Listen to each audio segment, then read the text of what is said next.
হোক সেটা কাশ্মীর ইস্যু, হোক সেটা ফিলিস্তিন ইস্যু, হোক সেটা গাজা ইস্যু, আজকে সারা পৃথিবীতে শুধুমাত্র মুসলমানরাই মরতেছে।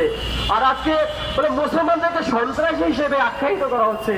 আমার ভাই, মুসলমানরা যদি সন্ত্রাসী হতো, মুসলমানরা যদি সন্ত্রাসী হতো, তাহলে 700 বছরের ইতিহাসের মধ্যে এই ভারতবর্ষের মধ্যে বলেন যে কতবার গণহত্যা চালিয়েছে মুসলমান, একটা প্রমাণিক আপনারা দিতে পারবেন? বলেন যে আজকে মুসলমানদের জন্য পৃথিবীগুলোকে তারা সংকীর্ণ করে দিচ্ছে।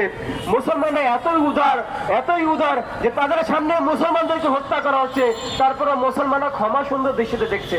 এটা খুবই আফসোসের বিষয়, এটা খুবই আফসোসের বিষয়। আজকে আমার প্রিয় মাতৃভূমি, আমার বাংলাদেশ, আমার জন্মভূমি বাংলাদেশ, বলেন যে এই বাংলাদেশের থ্রেট ইন্ডিয়া বাংলাদেশকে নিয়ে কটু কথা বলছে, বাংলাদেশকে তার অংশ বলছে। আমি এই কথা বলবো না বাংলাদেশকে বাঁচানোর জন্য আমি জীবন দেব, আমি এই কথা বলবো না বাংলাদেশকে বাঁচানোর জন্য আমি প্রাণ দেব। আমি বলবো বাংলাদেশকে বাঁচানোর জন্য আমি সবার জীবন কেড়ে নেব, আমি ইন্ডিয়ার জীবন কেড়ে নেব, আমি মোদীর জীবন কেড়ে নেব, আমি যোগীর জীবন কেড়ে নেব, আমি RSS এর জীবন কেড়ে নেব, আমি সমস্ত উগ্রবাদী হিন্দুত্বের জীবন কেড়ে নেব। আমি বাংলাদেশের মধ্যে একজনও উগ্রবাদী একটা সন্ত্রাসীকে রাখবো না।